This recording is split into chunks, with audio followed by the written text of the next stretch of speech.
We really want to play a brand of cricket that everyone loves back home, and hopefully the rest of the world enjoys. So yeah, it's difficult to read the future. I wish I could, and I really hope the second test goes the same way. But I know it's going to be a lot tougher, knowing that England were hurt, and I know they're coming back with a vengeance, I guess, against us. So yeah, I really hope we can just play another solid game of cricket. I think that will give us our best chance to try and get into a position of victory. But yeah, we know we have to start again. The scoreboard is on naught now, and yeah, we got to start again pretty well against them. You'll have seen the team change that England are making. Ollie Robinson coming in. You saw him close up in the Lions game. What do you make to that change? Yeah, I'm not sure with regards to that really. I know Ollie's maybe someone that would have been in the starting 11 for Lords if he didn't have that setback with his injury. But again, that's just me thinking the way I do. So yeah, interesting that they've obviously gone away from Potts, considering that he's had a really good summer for them already. I'm not sure if he's got a niggle or not. Maybe you guys can write something about that, I don't know. But no, whatever team they put out on the field, we obviously got to be the better side throughout the next 5 days. Thanks, Fidelis. Dean, I saw some comments from Victor in the media about just concerns around the middle order. What are you thinking in that department? Do you feel like you need some extra resources to bolster it, or are you happy with the same batting lineup? Look, we have extra resources, no doubt. But as long as we still getting the results on our side, I think backing is extremely important for those guys. We have given them a decent run now of late, but and I'm pretty sure they know they're under pressure to perform. They are proper batsmen. They're here for a reason, and hopefully they get everything. Get everything in the right way for this test match, so that they put us in a stronger position. If they fire in the middle order and we conduct ourselves like we have been doing of late, I think our test side can only grow from there. But they are being backed. I don't see a change happening with regards to that. I think consistency is key to success in test cricket. And I think even consistency when it comes to selection. It's a tough series playing away from home against England, and you need to back your horses that you've been backing for some time now. And yeah, all you can do is give them the best resources to try and do well. And yeah, hopefully it comes off. Dean, the performance from your bowlers was so strong at Lords. I mean, as strong as I guess many of us can remember an overseas team bringing it in. Have those bowlers peaked now? Can they get better from there? I reckon they can get much better. They're still pretty fresh, which is a nice thing to have from my part. Yeah, they had a brilliant game. The wicket obviously assisted them as well at Lords. We got to take that into account as well. But again, you got to put the ball in the right area, and they did that. Again, it comes back to the first question about the hunger, and I think our bowlers are leading our pack at the moment, and they're extremely hungry for success. The competition amongst them is brilliant, and the way they go about things is some of the most professional behaviour I've seen from fast bowlers. And yeah, it's a great asset to have them leading the pack like that, and you don't have to speak to them too much, and they just know what they have to do. They've been around the international scene now for quite some time. They know this is a really tough series. They know what we've done in the past it's the past now, but a lot of learnings out of that. But we got to start again, and they've got to bring the intensity and the heat again. It might be totally different here, where the wicket might not suit them with regards to blasting out a batting attack. So we might have to adapt, which is a massive strength of ours. We're going to have to adapt to the conditions in front of us. Thanks. We're going to go top and Mal, then we'll take a couple from online. Dean, I'm not sure if you have finalised an 11, but if you have, maybe you could tell us what it is. If you haven't, how do you sum up the conditions here? It's another ground where spinners haven't done well in recent years. Are you thinking in the same, but different conditions compared to Lords, obviously? How does your thinking change in bowling terms? And do you have any? Yeah, look, we've got our 12, which was obviously our 12 that we had in the first test, and we decided on the 11 on the day. Adapting again, that's something that we need to get better at, and I think by giving everyone the right resources and giving everyone everyone's down to play, and on the day you'll be told if you are or not. It creates that sense of no one's taking their foot off the gas, so everyone's available to play. But for now we have the 12 with the second spinner in as Harmy, so we've got our 11 and Harmy as 12 for now. Yesterday we couldn't even have a proper look at the wicket because of the weather that cut our practice short, and the wicket was covered most of the day. So yeah, we'll have a good look at it now. I haven't had a look at it since I've got here yet. I had to go have lunch and do the press, and I'll have a look at it with the coaches when they get here. But again, we've got the right resources in our change room. Whether we play 4 seamers or 2 spinners, it's still pretty exciting for us. We've never had that luxury of having 2 spinners, world-class spinners, in our armoury. And then you've also got our fast bowlers that really just set the tone for us. So it's a nice thing to have those boxes that have been ticked for us. So yeah, we haven't finalised our 11 just yet. Again, I always say in presses, you'll have to wait for tomorrow. Thanks, Mark. Just wondering what you did with the extra couple of days that you had, and on Robinson's selection, Ben Stokes said that they expect the pitch here to be quicker, and he extracts the most bounce in the options that they have. Is that something that you think will suit your fast bowlers? Love the mind games, really enjoy it. Well, if there's going to be extra pace and bounce, I'm pretty sure our fast bowlers are going to get that out of this wicket then. Yeah, and then just on the first part, yeah, we had 2 extra days where I'm pretty sure the guys chilled out and enjoyed a test win. I always say never take a test win for granted, because you never know when it's going to happen again.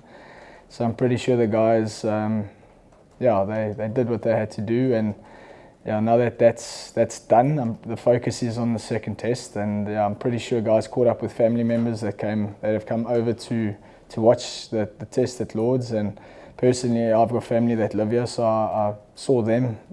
So yeah, each person went in their own direction, and you just had to make sure you're back at the hotel for 11 o'clock leave on Monday. Otherwise it's an expensive Uber to get to Manchester. Yeah, so, and I'm pretty sure England have made the change in their squad for their own reasons. That's their own reasons. It doesn't change the way I want to see us play the game. It definitely doesn't intimidate me with regards to their selections. I'm pretty sure he's in the 11 for a reason, and I mean, he's playing for England, so he is a pretty good bowler, and I've played against him before, and yeah, he's done the right things to obviously warrant his selection, I'm sure. Great, thanks, Mark. We'll go online from Amir and then Percival. Good afternoon, Captain. Afternoon, everybody. Thank you for the opportunity. Dean, just taking into account the success of the test team of late, could you give us your thoughts on the release of the Future Tours program and the fact that South Africa will play less test cricket over the next few years? And then as an extension to that, has this been discussed in the change room, and what are the guys' thoughts on that? The squad's thoughts. Thank you. I'm sure each player can answer that question differently. From my point of view, I would love to be playing more. There are reasons why it's happened like it's happened. Again, I'm not here to speak about this in depth, because I'm sure I'm going to get into hot water for saying something that I'm not supposed to say. So I'll reserve my comments around that. But I'm sure the guys would love to be playing more Test cricket for South Africa. Thanks, Amir. Percival?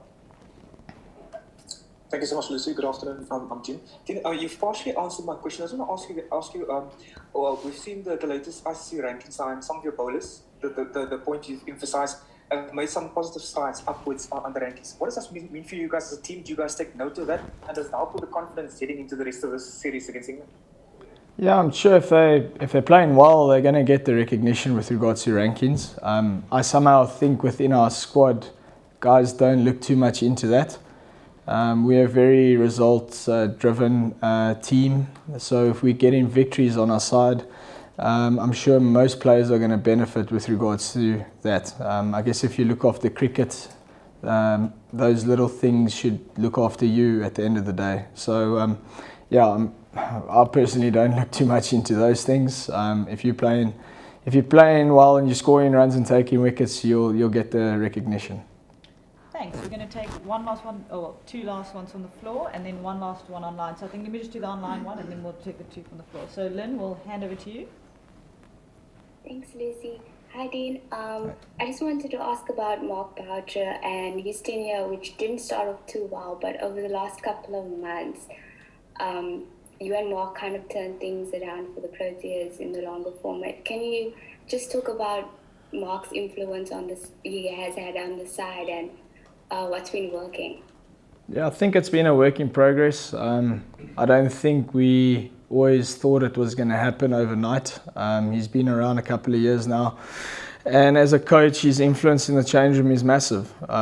He's got the worlds of experience on his side, and he shares that with the guys now. He's definitely not a one-dimensional coach or a selfish coach. He wants to give back to the change room as best and or as many ways as he sees fit. So yeah, he's been brilliant around that. It's been great working with him. We've hit a few potholes along the way, him and I, but we sorted that out very quickly. So yeah, having him around the change room has been brilliant for us, and the younger guys absolutely latch onto every word he says in the change room. And even from a personal note, I listen to him a hell of a lot, and yeah, he's a massive asset for our change room. Thanks, Lynn, for those. Dean, yesterday Keshav spoke a little bit about the difference between the 2017 team and this one, and said it was like clarity of roles and kind of your leadership really helping guys understand their place. For you, what's the difference as one of the few guys who played in 2017? There's only 3 of us that played in 2017, so basically the whole squad. Yeah, I just think it was a little bit tougher back then. We didn't have our original captain for the first game, and it's a little bit tough for the squad to kind of listen to a standing captain, who it was me at that time. Now that I am full-time, it's you can almost lay your foundations and let that kind of hopefully look after itself after a while. Yeah, we've got a lot of young guys that haven't had any failures of late when touring, so they don't come with a lot of baggage, which is nice to have, but yet they don't have a lot of experience, which is still left to gain. But either way, it's a nice thing to have when you've got young blood and guys rearing to go and guys wanting to play, and you can't have everyone playing at the same time. It's virtually impossible. So yeah, it's a fresh squad. There's just no baggage, and there's a lot of hunger, and the competition within our squad it's huge. I think it's the strongest I've ever seen the competition, and it's healthy competition. It's not malicious competition like everyone wants it to believe.